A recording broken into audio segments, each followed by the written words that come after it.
Lettre encyclique Laudato Si du pape François sur la sauvegarde de la maison commune. Laudato si mi Signore. Loué sois-tu, mon Seigneur, chantait saint François d'Assise.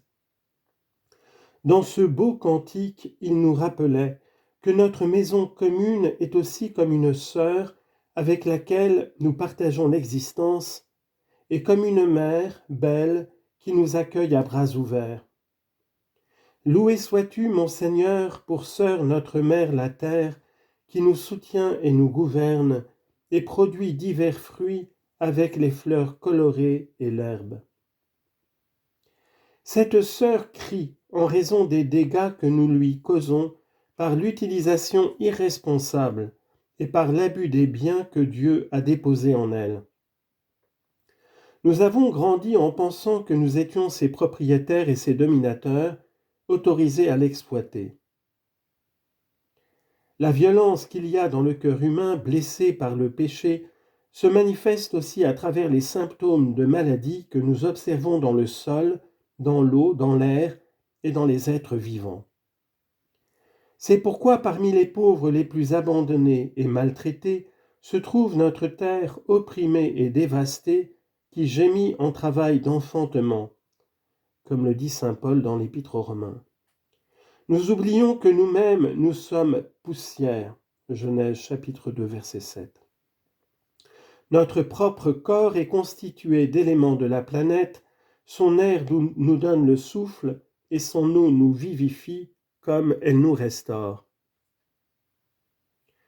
Rien de ce monde ne nous est indifférent. Il y a plus de 50 ans, quand le monde vacillait au bord d'une crise nucléaire, le Saint-Pape Jean XXIII a écrit une encyclique dans laquelle il ne se contentait pas de rejeter une guerre, mais a voulu transmettre une proposition de paix. Il a adressé son message Pacem in terris aux fidèles de l'univers tout entier, mais il ajoutait ainsi qu'à tous les hommes de bonne volonté.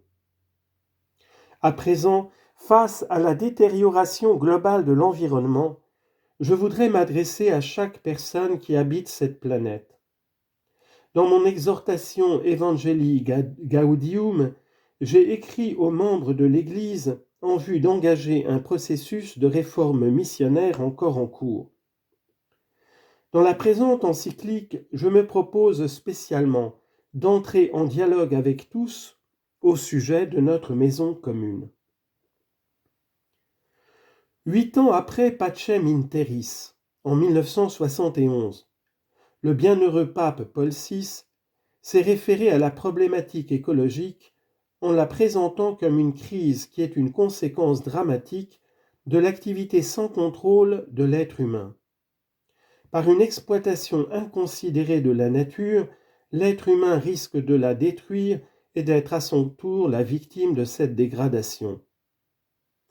Il a parlé également à la FAO de la possibilité de l'effet des retombées de la civilisation industrielle qui risquait de conduire à une véritable catastrophe écologique en soulignant l'urgence et la nécessité d'un changement presque radical dans le comportement de l'humanité, parce que les progrès scientifiques les plus extraordinaires, les prouesses techniques les plus étonnantes, la croissance économique la plus prodigieuse, si elle ne s'accompagne d'un authentique progrès social et moral, se retournent en définitive contre l'homme.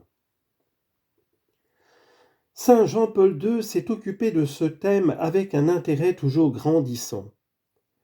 Dans sa première encyclique, il a prévenu que l'être humain semble ne percevoir d'autre signification de son milieu naturel que celle de servir à un usage et à une consommation dans l'immédiat.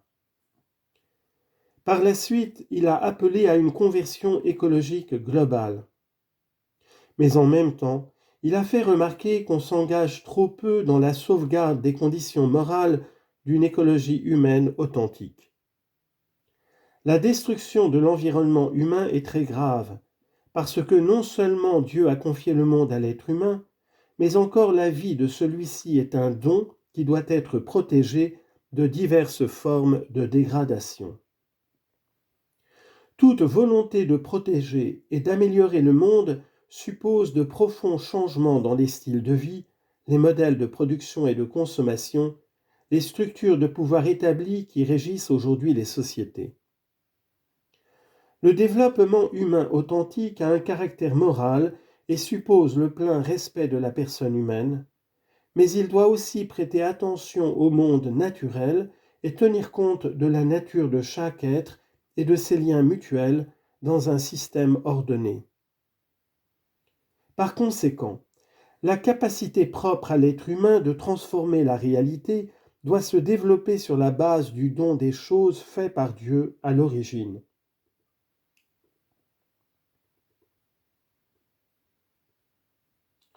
Mon prédécesseur Benoît XVI a renouvelé l'invitation à éliminer les causes structurelles des dysfonctionnements de l'économie mondiale et à corriger les modèles de croissance qui semblent incapables de garantir le respect de l'environnement.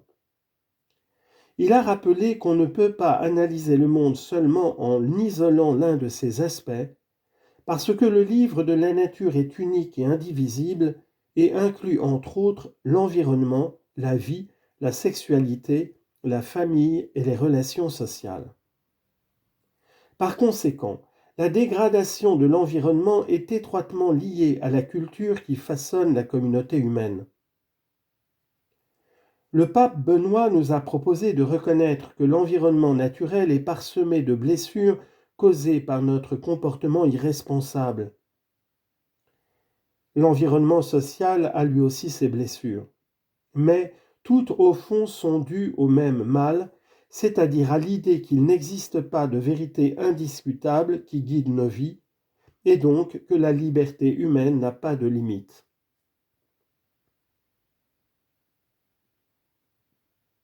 On oublie que l'homme n'est pas seulement une liberté qui se crée de soi. L'homme ne se crée pas lui-même. Il est esprit et volonté, mais il est aussi nature.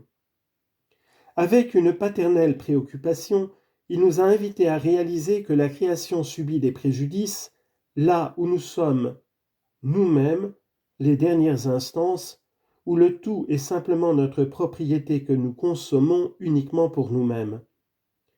Et le gaspillage des ressources de la création commence là où nous ne reconnaissons plus aucune instance au-dessus de nous, mais ne voyons plus que nous-mêmes. Unis par une même préoccupation. Ces apports des papes recueillent la réflexion d'innombrables scientifiques, philosophes, théologiens et organisations sociales qui ont enrichi la pensée de l'Église sur ces questions. Mais nous ne pouvons pas ignorer qu'outre l'Église catholique, d'autres églises et communautés chrétiennes, comme aussi d'autres religions, ont nourri une grande préoccupation et une précieuse réflexion sur ces thèmes qui nous préoccupent tous. Pour prendre un seul exemple remarquable, je voudrais recueillir brièvement, en partie, l'apport du cher patriarche œcuménique Bartholomée, avec qui nous partageons l'espérance de la pleine communion ecclésiale. Le patriarche Bartholomée s'est référé particulièrement à la nécessité de se repentir, chacun, de ses propres façons de porter préjudice à la planète, parce que, dans la mesure où tous nous causons de petits préjudices écologiques, nous sommes appelés à reconnaître notre contribution, petite ou grande, à la défiguration et à la destruction de la création. Sur ce point, il s'est exprimé à plusieurs reprises d'une manière ferme et stimulante, nous invitant à reconnaître les péchés contre la création. Que les hommes dégradent l'intégrité de la terre en provoquant le changement climatique, en dépouillant la terre de ses forêts naturelles ou en détruisant ses zones humides, que les hommes portent préjudice à leurs semblables par des maladies, en contaminant les eaux, le sol, l'air et l'environnement par des substances polluantes, tout cela, ce sont des péchés, disait-il, car, ajoute-t-il, un crime contre la nature est un crime contre nous-mêmes et un péché contre Dieu. En même temps, Bartholomé a attiré l'attention sur les racines éthiques et spirituelles des problèmes environnementaux qui demandent que nous trouvions des solutions non seulement grâce à la technique, mais encore à travers un changement de la part de l'être humain. Parce qu'autrement nous affronterions uniquement les symptômes. Il nous a proposé de passer de la consommation au sacrifice, de l'avidité à la générosité, du gaspillage à la capacité de partager, dans une ascèse qui signifie apprendre à donner et non simplement à renoncer. C'est une manière d'aimer, de passer progressivement de ce que je veux à ce dont le monde de Dieu a besoin. C'est la libération de la peur, de l'avidité, de la dépendance. Nous, chrétiens, en outre, nous sommes appelés à accepter le monde comme sacrement de communion, comme manière de partager avec Dieu et avec le prochain à une échelle globale.